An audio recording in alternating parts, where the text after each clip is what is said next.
Eu poderia pegar, assim, vários exemplos, mas vou pegar apenas a questão do trabalho e a questão da previdência, para dar a vocês elemento para depois a gente fazer uma reflexão juntos sobre isso. Trabalho. O governo fez a reforma trabalhista, ou antes da reforma trabalhista, foi inserido na Constituição de 1988 o direito ao trabalho das pessoas com deficiência.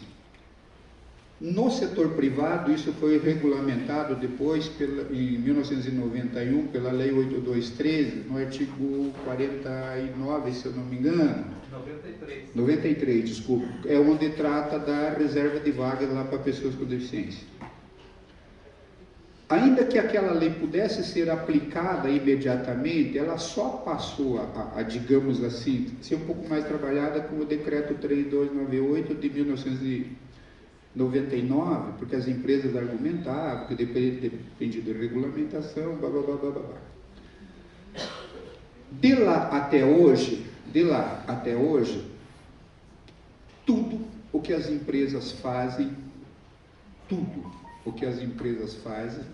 e eu, assim, talvez com raríssimas exceções, tudo o que as empresas fazem é burlar um jeito de impedir o acesso das pessoas com deficiência ao trabalho.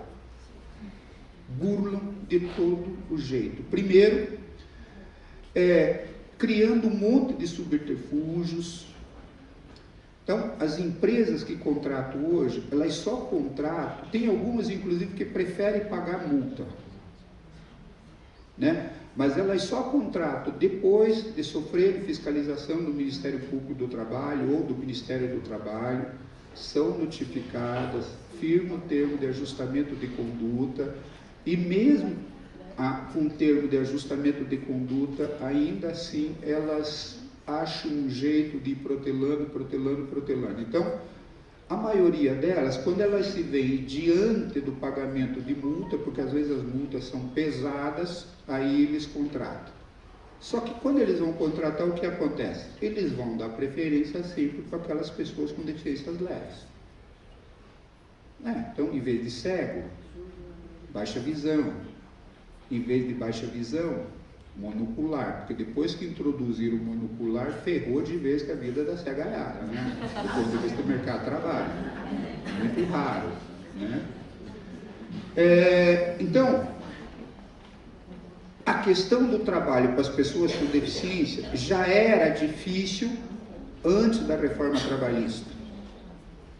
Com a reforma trabalhista, aliás, abri um parênteses aqui, segunda-feira à tarde, parece que tem uma discussão puxada ali pelo pessoal da Assessoria Municipal de Direito da Pessoa com Deficiência, junto com o Ministério Público do Trabalho, chamada Câmara do Trabalho, alguma coisa assim.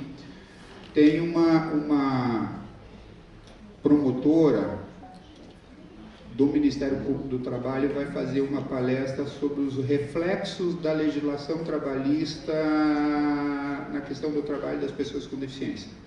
Quem puder, compareça, quero ver se eu apareço lá, porque ela, na condição de promotora, muito provavelmente, ou certamente, ela tem mais elementos do que eu para refletir sobre isso. De todo modo, acompanhando um pouco de longe os reflexos negativos que a reforma trabalhista trouxe para o trabalho em geral, não é difícil, digamos assim, extrair, se não uma conclusão, mas elementos bastante consistentes para dizer que dificultou mais ainda o acesso das pessoas com deficiência. Porque a reforma trabalhista foi feita com o objetivo de aprofundar o processo de precarização do trabalho. E na medida em que agora o próprio Supremo Tribunal autorizou a terceirização de atividades meios e fins, atividades meios e fins são aquelas atividades, uma empresa, por exemplo, tem atividades fim e atividades meio. Atividade de meio é aquilo que não pega a essência da coisa do banco, lá, por exemplo, um banco, o pessoal que trabalha com limpeza, então eles poderiam terceirizar isso. Agora eles vão poder terceirizar tudo, até caixa e por aí vai. Então, agora que o Supremo autorizou, e vejam o seguinte, a lei lá, a 8213, lá no artigo 93, fala que ela escala lá, de 100 a 201 e tal.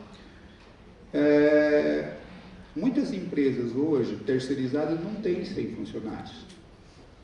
E na medida em que não tendo 100 funcionários, elas estão isentas da contratação. A Lei Brasileira da Inclusão até incluiu uma possibilidade de contratação a partir de 50 funcionários, mas estava dependendo da regulamentação, não sei como é que ficou. De todo modo, o que eu estou querendo pontuar para depois a gente fazer o debate? Tá. Se as pessoas com deficiência estão com dificuldade de acesso ao trabalho, e se o trabalho é uma forma, é a atividade pelo qual as pessoas, assalariadamente ou não, ganham dinheiro, e não tendo dinheiro, fica a pergunta, sem dinheiro é possível você estar incluído nessa sociedade? É possível você estar incluído no mercado de consumo? Então, você vai consumir com o quê? Se tudo que você vai fazer precisa de dinheiro, tudo foi transformado em mercadoria, daqui a pouco eles estão engarrafando o ar e vão cobrar. Já estão, né, em algum lugar.